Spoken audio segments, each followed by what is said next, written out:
every year, the book, of course, is deeply rooted. And to start this year's session, we have you eating some locally produced vegetables. The book, of course, by Lisa Hamilton, Deeply Rooted, is about unconventional farmers. Small farmers, farmers doing things that might be different than the traditional or ordinary farm experience in North Dakota. And so we wanted to, through the book read series, introduce you to some unconventional farmers that we have right here in North Dakota. The produce on, and if you're Canadian, produce, on your sandwiches today is from our Four Seasons CSA, grown right here on campus, and Aspen Farms, and some of the herbs from my farm as well. My name is Holly Mobby. I am the director of the Entrepreneurial Center for Horticulture here at Dakota College, and we help run the Four Seasons CSA and the gardens and high tunnels. The other thing that we do is work with unconventional farmers, small farmers and producers all across the state of North Dakota. So I'm very happy to be able to bring to you some of the people that we've been able to meet and some work with across the state to talk a little bit about what they do in their unconventional or small farms. I myself, besides being director of the Entrepreneurial Center for Horticulture, am also a producer. So I know a little bit about what it takes to put some food on the table and to market your product and sell your product. If you did not sign in, Sandy in the back has the sign-in sheet. Make sure that you sign in, please, so that you can get credit for your classes. And we'll make sure that we get you out of here on time. So first, I'm just going to run down the panel and kind of introduce you to some of the folks that we have with us today. But then we're going to circle back to me, and we'll talk a little bit about our operations. First on our panel, we have Raylene Nickel. Raylene has worked with livestock and cattle for many years and has a very interesting story about how she got into doing grass-fed and grass-fed beef. Then we have Roger and Roberta Hunt from McCluskey. Sorry, Raylene is from Drake. I'm from Keith. Sorry, Keith. They're close. Well, no, but it's Keith. It is, okay. Keith. Then we have Roger and Roberta Hunt from McCluskey, and they do garlic and produce. Then we have Roger Lundy from Roulette, who also does produce. And on the end, we have Megan Estebold, our own Dakota College at Botno CSA farm manager. So, as I said, my name is Holly Nobby.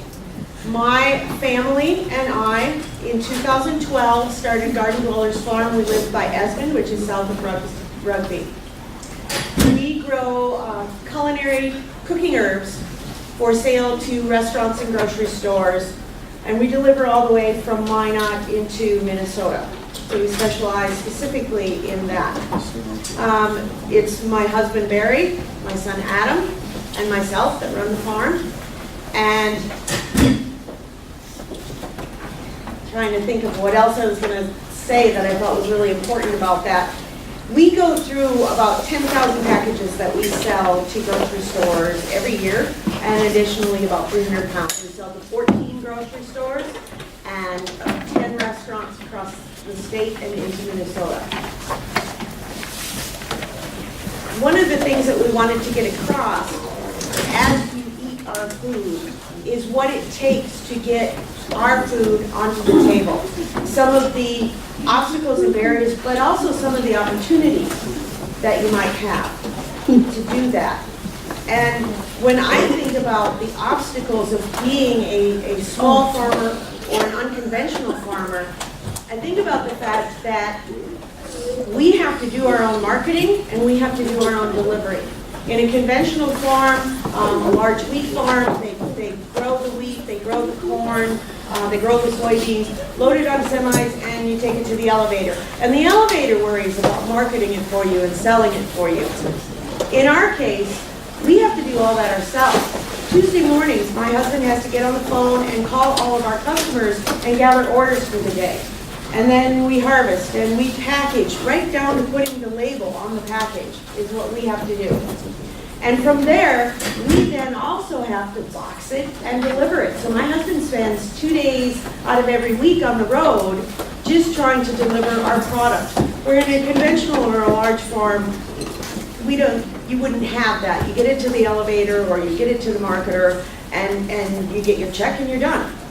So that might be one of the obstacles or barriers that I see to being a small producer. The opportunities, however, are fabulous because we have more control over what we want to grow, when we want to grow it, how we want to grow it, and we get that customer contact. In a wheat or a corn farm, that farmer relinquishes control the minute it goes to the elevator or to the market, or if it's livestock, once it goes to the livestock market. You don't know the plate that food is going to end up on.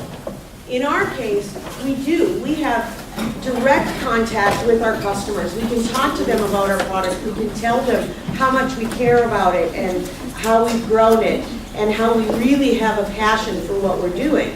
And that control or that contact from field all the way to plate is really fulfilling, and it's what we enjoy most about what we do. So now I'm going to ask Raylene to talk a little bit about, who she is, where she's from, and what she's done, and obstacles and barriers and opportunities that she saw. Oh, well, Earlier, okay. sorry. I don't do very good off the cuff. I That's only okay. have notes, but my comments have probably more to do with the content in the book in that Lisa Hamilton writes about people who have a deep connection, not that Holly doesn't, I don't mean that, but a deep connection to a place, a way of life. They've chosen to raise food or farm products because of a place, because of their relationship to soil and resources and freedom and work. And that's very much how my life unfolded. So I'm from Keith, and so I've raised cattle all my life. I'm also an ag journalist, and so I write about other farmers and ranchers involved in agriculture. So about 14 years ago, though John and I and my husband had been in the cattle business for years, we began focusing on raising grass-fed beef. And our cow herd was about 40 to 50 head, and we sold our steers who were developed on our farm and grass-fed. We sold them to a family in Nebraska, who then took them, combined them with their own cattle, and they sold them to retail outlets in their state. Now, since John's death 3 years ago, I have continued doing what we did, just on a much smaller scale. Rather than selling the steers to Nebraska, I sell them now to people within the state. And while John was here, another component of our life were draft horses. And he would use these horses to feed hay to the cattle all winter. And by that means, we were able to reduce costs for fuel and equipment just exponentially. And as you might well understand, a herd of 40 to 50 cows when John was here is still a very small operation, and yet he worked on the farm full time. I did have my writing as a side income, but we created a life that was economically viable. Now, I don't use the draft horses anymore. I graze the cattle, bale graze them in the winter, right out in the fields or in strategic areas around the farm where I want manure to be concentrated or spread out. Or I'm even trying to change the pH in one area that's sort of taken over by foxtail, and I hate that. So I'm hoping the manure will help. That's what I do, and that also helps reduce fuel and equipment use. Now, another obstacle we had, as you might well imagine, as starting out was a lack of capital to get or access to the resources we needed, which if you're going to go into any livestock enterprise, you of course need access to land, some equipment, and the livestock, the engine, herd, or the flock, or the group of pigs. So it took time, that was an obstacle. And then, but another challenge was to develop the health in the soil and the plants so that they would produce abundantly, and so that the soil and the plants too would be resilient, have a greater resiliency to drought or other extreme weather events. And it's amazing how much that can actually be developed into the plants and soil. It's, you're not just a victim to circumstances, you can actually nurture these resources to overcome that. It also took time to genetically develop the kind of cattle that we needed to thrive in our specific environment. The joys or opportunities? She asked me questions, I'll think about that. Those challenges, they produced a joy that has come from our work. And that has been our opportunity to live in an intimate relationship with the place. Our farm was a place where we expressed our creativity. Thanks, Raylene. Roger? Or Roberta? Or both? This is my speaker. Okay, Roberta. Well, like she said, Roger and I are from McCluskey, and we have found our little niche with the garlic, and I'll let him explain that, but talking about being rooted in North Dakota, I was born and raised on a farm. My grandparents settled that farm. My grandmother came there from, she was a German from Russia, German from Russia, an immigrant, and she settled that little plot of land, and that is still in our family today. And as she traveled and brought with her the work ethic to work the land, we always, as we grew up, had huge gardens. My aunts, everybody, we gardened, we canned, like probably many of your folks still do that canning. And so everybody would call me and they'd say, well, do you have some extra cucumbers? Do you have an extra head of cabbage? Okay, so I said to my husband, maybe we should just kind of get into selling this a little bit. So in the little town of McCluskey, which is probably 400 people or so, I started out by myself. Had a van, filled it with my vegetables, went on Main Street, put up my little stand and started selling.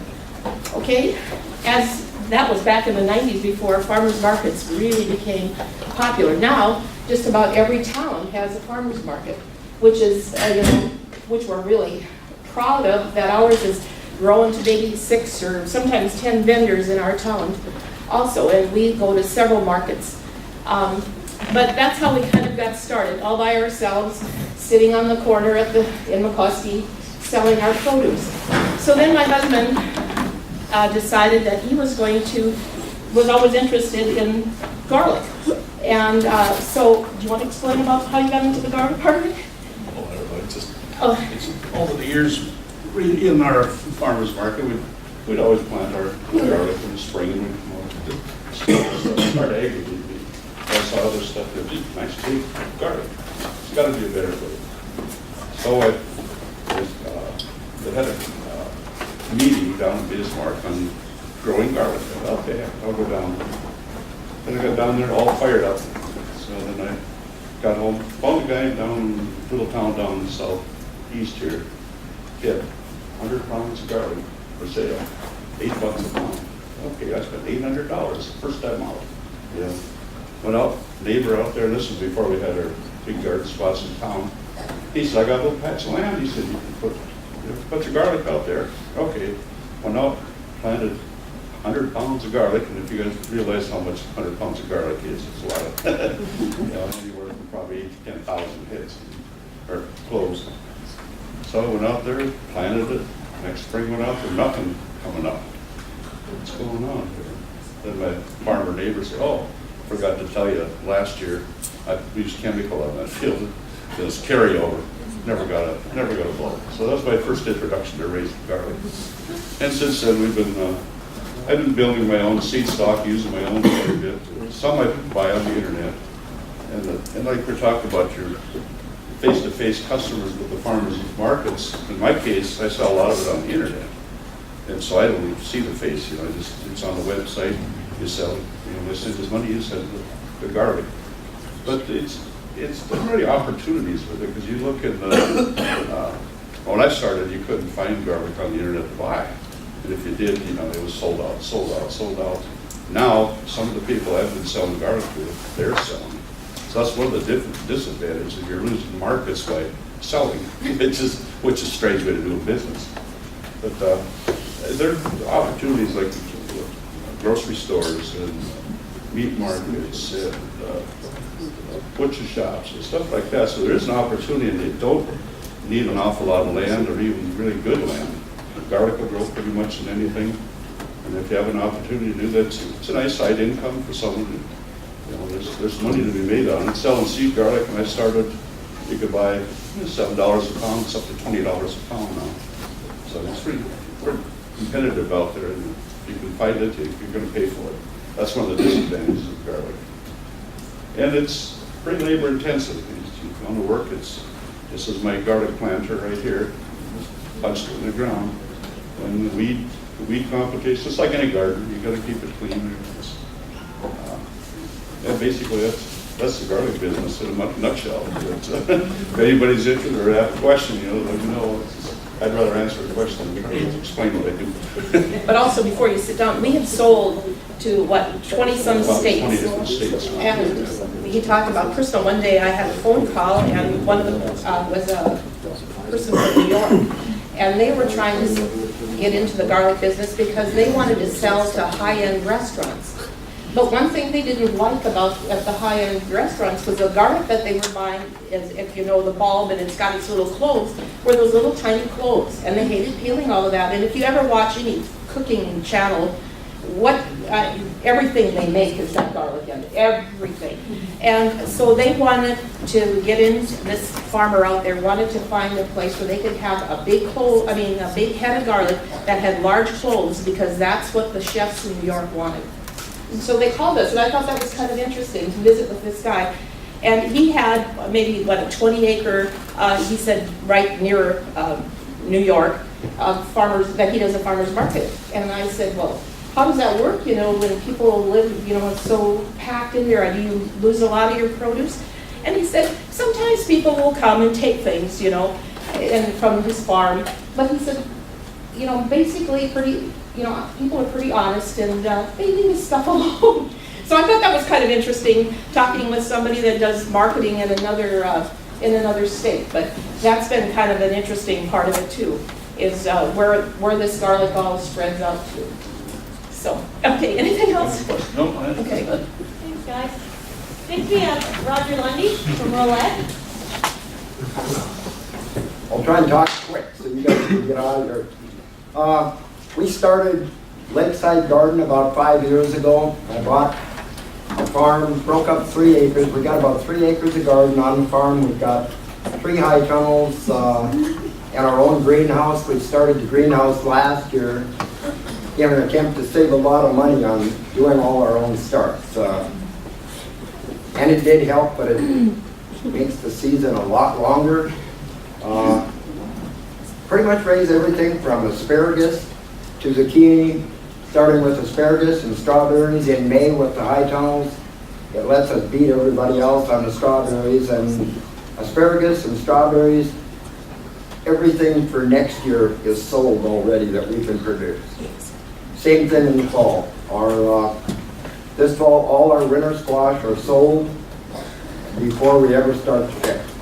If you can get something like that set up, it's great. It takes you 3-4 years to get it set up. When you get the customer base, they come back, and at least you're going to make enough money, maybe not to go to a cruise in January, but you can get rid of everything, because there's nothing worse than going to the farmer's market with $500 worth of produce, have a slow day, sell $100, and come home with $400, and what do I do with it now? And you can only can so much. We're not fortunate in the Rolette area to have a food bank that is active where we can deliver stuff if it doesn't sell. And you can't really give it away. It doesn't take people long to figure out that if they don't buy it at market, they'll give it to us. So you can't really do that. There's a lot of chances you guys are going to be the ones that keep farmers markets, food hubs like the Bizman Food Bank. You guys will be the ones that help make the new rules and regulations. There's a lot of them out there that need to be changed in North Dakota, where going to farmers market in Rolette is the same as going to farmers market in Williston, and there's a world of difference of what you can do between the two. So you guys need to be real active in that, change it. I'd love to see every one of you have a garden 10 years from now, but it is a lot of work. It starts out fun when you plant it, great expectations of being rich in 2 years. Takes a little more than that. We've been doing it 5 years and we still don't get rich doing it, but there's enough money every year to go on a cruise in January when the rest of the year you're going to school free. So that makes it a little bit worth it. The challenge is, like I said, getting rid of all of your things at farmers market, having limited areas to sell. To sell to the schools is great, but the schools have to be willing to go through a ton of paperwork. You have to do it. If you can find a school that has their own budget, we're lucky to do that. With Ojibwa School, where they have their own fund to buy local produce, don't have to go through the government thing. So work on that. If you guys change the rules, it'll make it easy for me. Because I plan on doing this another 20 years to pay for everything that I bought already. High tunnel's definitely the way to go. You can start selling stuff in May. Convince people that they need romaine lettuce. That spinach actually is good. That's another good challenge. And the carrots and the beets. You can beat your competition by a month on carrots. And at a high tunnel, you can grow 500 pounds of carrots at a time. And carrots is one thing, no matter what you do, they sell. Any of you ever want to come down to the farm, look at it, just give us a call. I'll show you what we're doing. We do a lot of school tours on the farm. We've had, Paulie has set some things up where we've had people out. I think you guys were one there. Work with the kids in the school, learn them the things that they need to know about local produce. And once they taste local, not to be mean to grocery stores, but there is a world of difference, as I'm sure you noticed today. If it comes off a truck, it's not 24 hours old. And everything we sell, if it hasn't been picked within 24 hours, it's not fresh, half fresh. So, if you ever got any questions, I'll leave some cards here later. Give me a call. Thank you for your time, and we'll look forward to all of you leading us later. Thanks, Roger. And Megan Estes, our farm manager. As Holly mentioned, I'm the farm manager out here at the college. This is my first season doing this. I've grown produce since I was old enough to dig in the ground. My grandma made me help, well, I say she made me, but I was very eager to help her plant her garden every single year. I don't know, it was just one of those things that, to me, I couldn't get enough of. I always enjoyed being outside as a kid.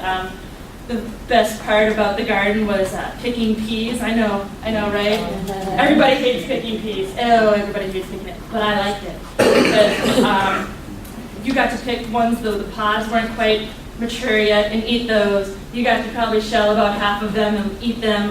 Grandma didn't let me pick peas after a while because I ate them all. So I got banned from that job. That's a good way to get fired from picking peas.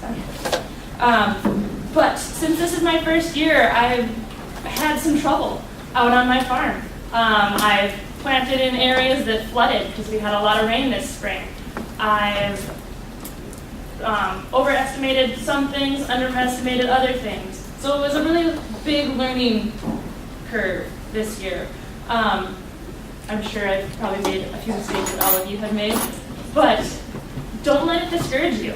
If you're definitely, like planting a garden and you're like, I'll probably only eat, this much of that. Or, oh, I really like this. I'm going to plant a whole bunch of that. And then you realize how much everything grows.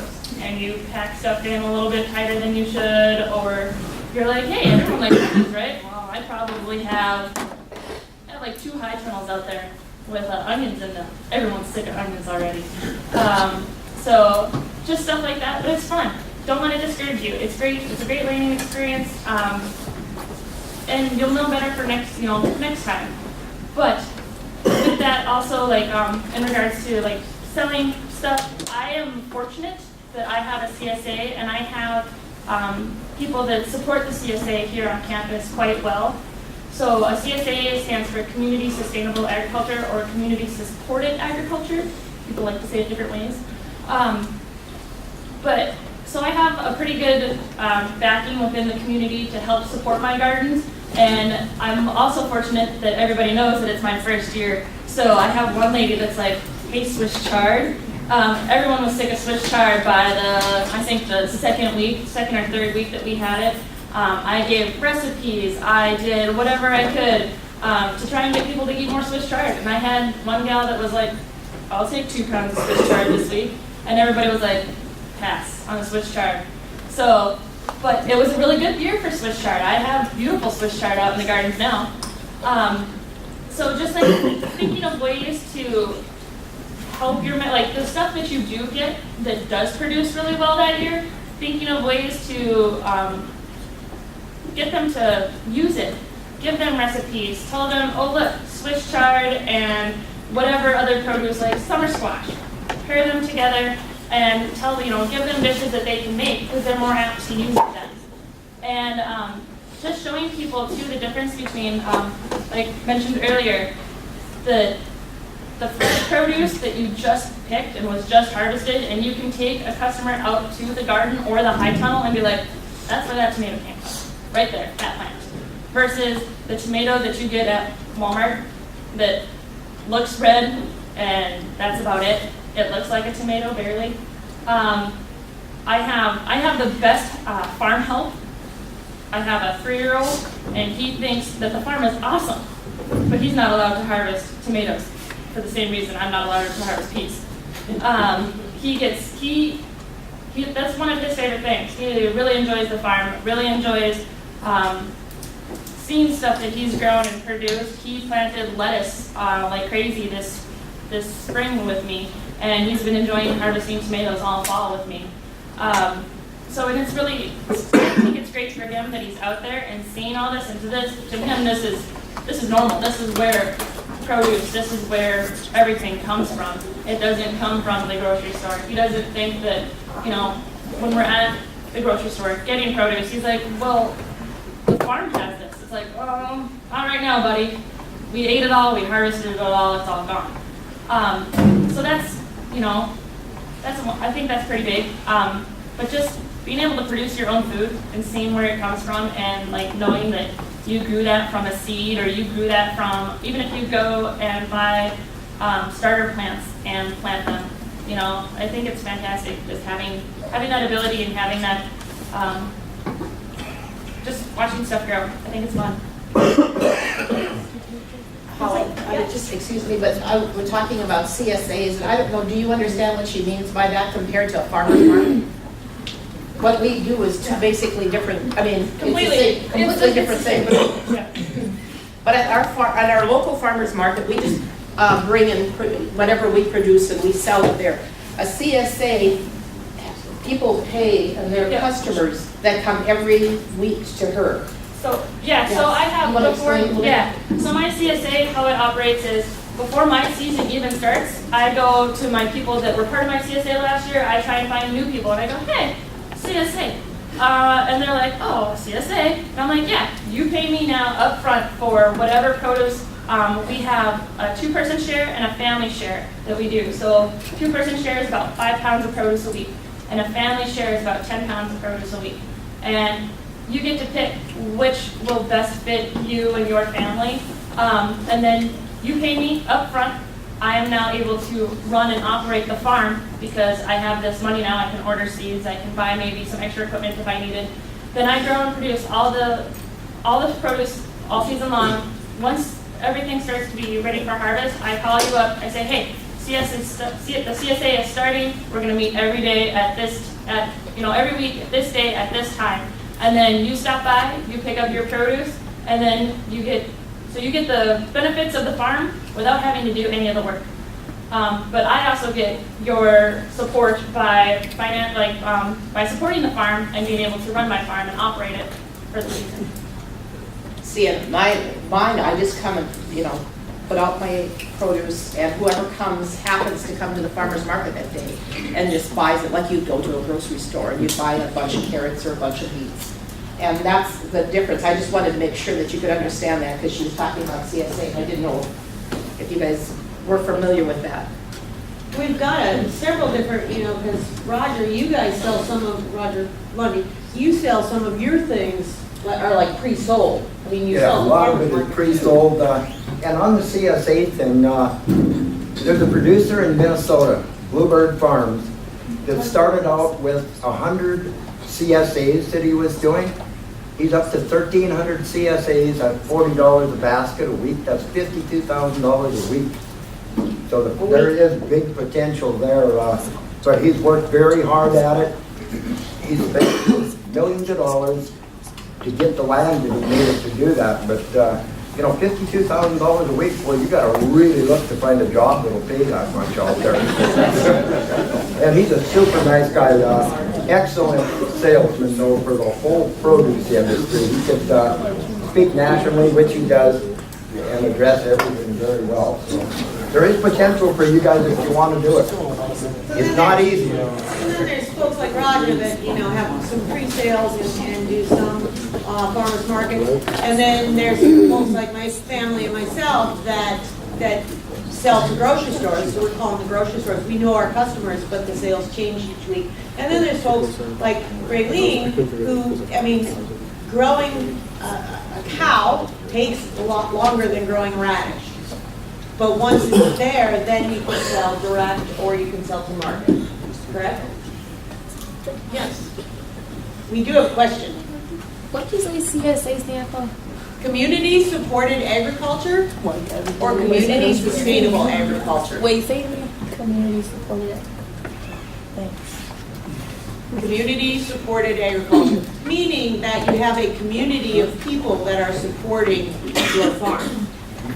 In the book Deeply Rooted, one of the things, and in other places, one of the things that's very evident is a relationship, whether it's a relationship to the land, relationship to your customers, relationship to your food, knowing where it came from. And I guess that's one of the things, before we open it up to everybody's questions, just to, if our panel members would take just a minute to say, what is your favorite relationship? Like on my farm, yes, I've been growing herbs, cooking herbs since I was 12. And I love them, and I love to cook, and I love the smell of them. But my favorite relationship is actually our 13.5 acre of sustainable farm. I get up every morning, summer, winter, it don't matter, 6 a.m., and I go outside and I sit for half an hour just to listen to the land that we work. And like I can tell you this morning, guess what? The Blue Jays are back. Yep, they are noisily. This is the first, they're on their migration again, and they only stop through the spring and the fall at my place. And so this morning I sat and watched the Blue Jays and the geese going over. So I can tell you exactly, when the geese are coming through both times a year. We had 30 hundredths of rain last night, and I could tell exactly, where the puddles stand on the land and where it soaks in, because the soil is better. And I have an orchard, and I can tell exactly what's going on in the orchard. So my favorite relationship, although I love my customer relationship and I love my relationship with the plants I grow, is actually the place. So, favorite relationships? Well, Holly described it very well. It is the place for me. It's obviously, you can imagine my circumstance being extremely tied to my husband, my partner. And now he also is like embodied in the whole the whole setting. And so when, like this morning, I was quite sleepy actually. I wanted to get a lot sooner, but I spent too much time sitting out on the porch drinking coffee, just listening to the birds and looking across the moon vistas and the hill to the east that we call our Turner Hill, the paddocks where we walked, and yeah, it's all about the place, and that boils down to your spirit. I mean, you don't have to be a religious person to recognize that human beings have spirits, and there are spiritual components in life, and place can become one of them. And through that, because you have a spiritual relationship to your place, the food you grow there is also quite sacred, actually, when you think about it, it's sacred. And so, people who eat that food are kind of entering into that whole relationship. Roger, Roberta, your favorite relationship is it customers or your garlic? Oh, mine is like, I want my internet business. When you get an order and you send it in, I got a letter or an email back from one of my customers, just praising my garlic. It makes you feel good that you actually produce something someone really likes. It makes you feel when you're pulling weeds out there, it kind of makes it all worthwhile. And mine, I guess, is my customers. I like the little old grandmas that come that used to have a garden that can't have a garden anymore. I like visiting with them, and I like exchanging recipes and saying, did you try this? Different ways of cooking. I think that's my favorite part of it, is the people part of it. And I guess I'd agree with you on that. That's probably my favorite thing.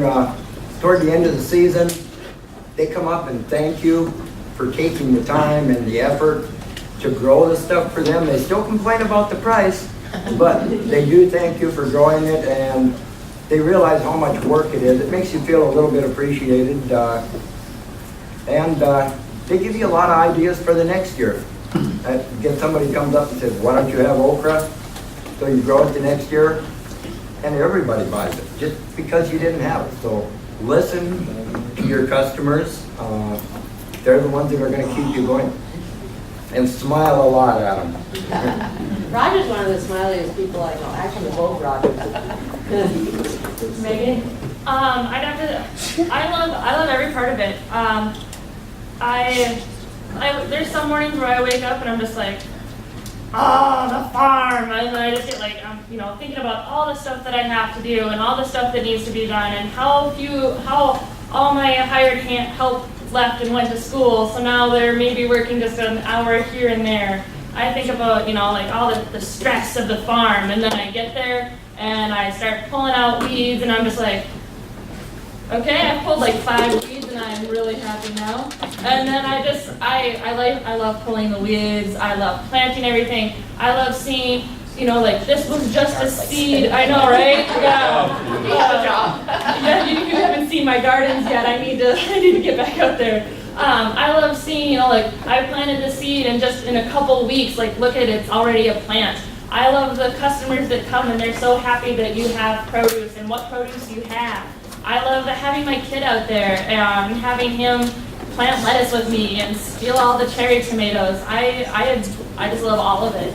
I think it's fantastic. It's very grounding, and it's very, it seems like whatever stress or how upset or angry you are about this or that, it always seems to disappear and go away as soon as you've been out on the farm for just a little bit and been at work, and you just become at peace with yourself. You become more one with nature. I know it sounds corny, but it's very calming and very relaxing, and I love it all. So if any of you are all stressed out about an upcoming test, go see Megan over in the gardens. Oh, I'm I'll sure pull she some has weeds some- for 20 minutes. You'll be like, oh God. Besides, it's great exercise. It's great exercise. Yeah. So any questions? We got about 10 minutes left. Anything you'd like to ask our panel members? Yes. What do you do with the CSA after you sold shares and you promised them £70 per week or whatever? What do you do if you have a bad year or That's you're not not a- able to provide it?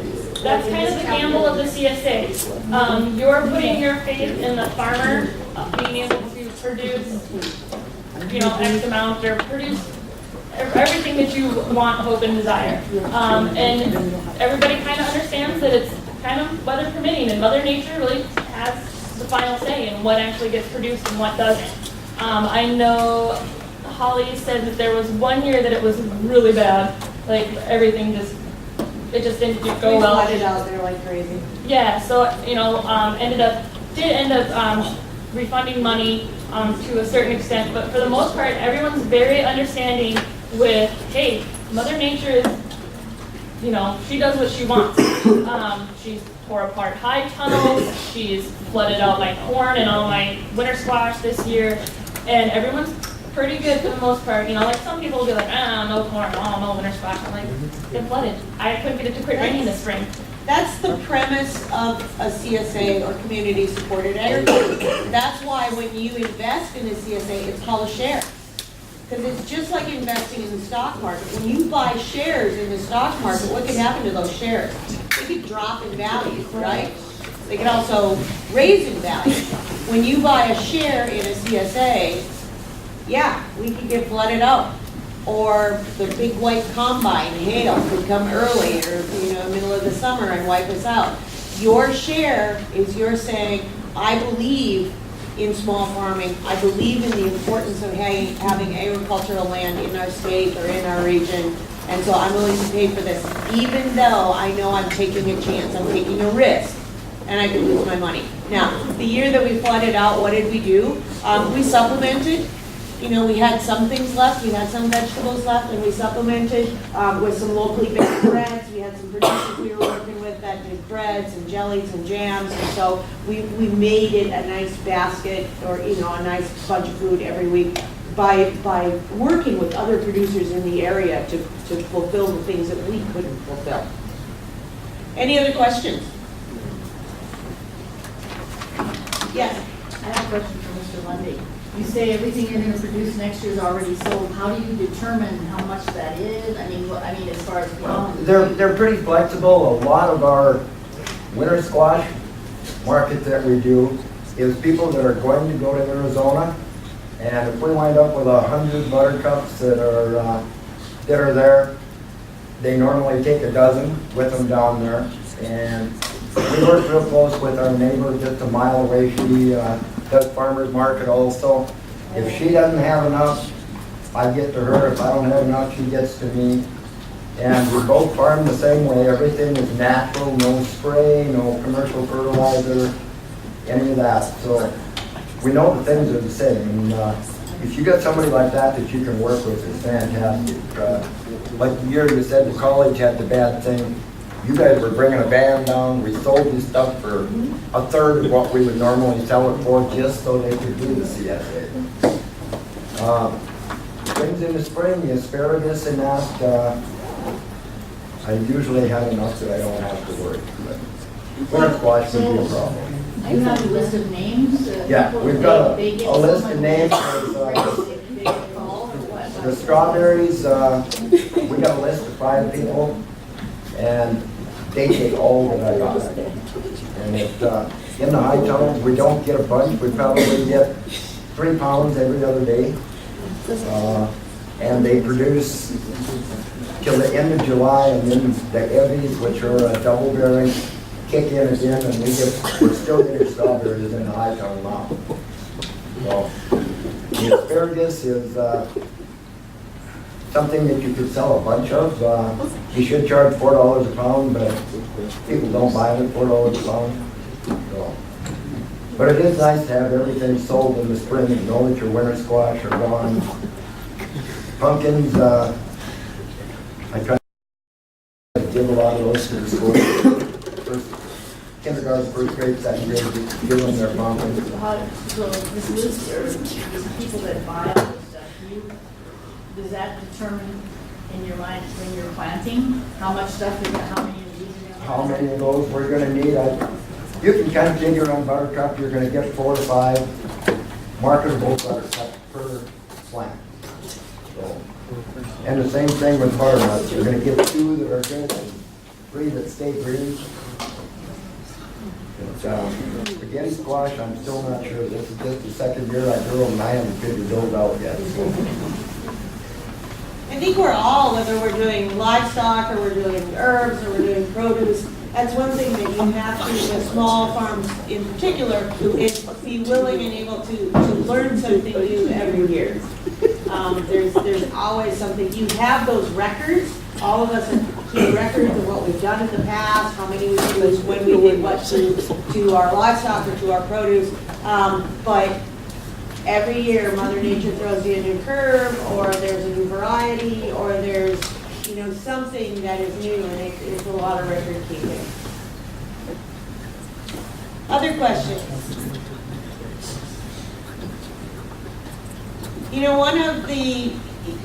We mentioned a few times about, if you wanted to start your own garden or grow your own thing, there's another relationship besides the relationship to place and the relationship to growing your food, and it's eating your food. Knowing where your food comes from. You are a generation of people that is more in touch with what you're putting into your food and what you're putting into your bodies and how healthy you're keeping yourself than we've had in the last several decades or several generations. And so what you're looking at is a representation of the folks that are really trying to make that experience, that relationship to food, a better thing. I know from my family's experience, my son does livestock, I do not, but every piece of meat in our freezers, the fish was caught by my son and my husband. The pork that's in there, his name was Arnold Schwarzenegger, and he was on the hook about 2 months ago, before we got him to the butcher. I know who raised him, I know how he was raised, and I picked him out of the pen. I said, that's the one I want. The venison, the guys go hunting. That's the venison that goes in the freezer. The cattle, my son raises. So our relationship to our food, when we sit down to eat, I can say, I know where these pieces came from, and I know that they were raised without chemicals, or I know, where they came from and what they're going to help me accomplish with my health and my beliefs. And that's my relationship to my food. And I know sometimes in the grocery stores, or especially when you're in college or on a limited budget or whatever, that's kind of tough to do. But you are a generation of folks that have a higher sense of that relationship than any other group before you since the 1930s, 40s. So we encourage you to make sure you stay in touch with that. Any last questions before we get you off to class? Well, thank you very much.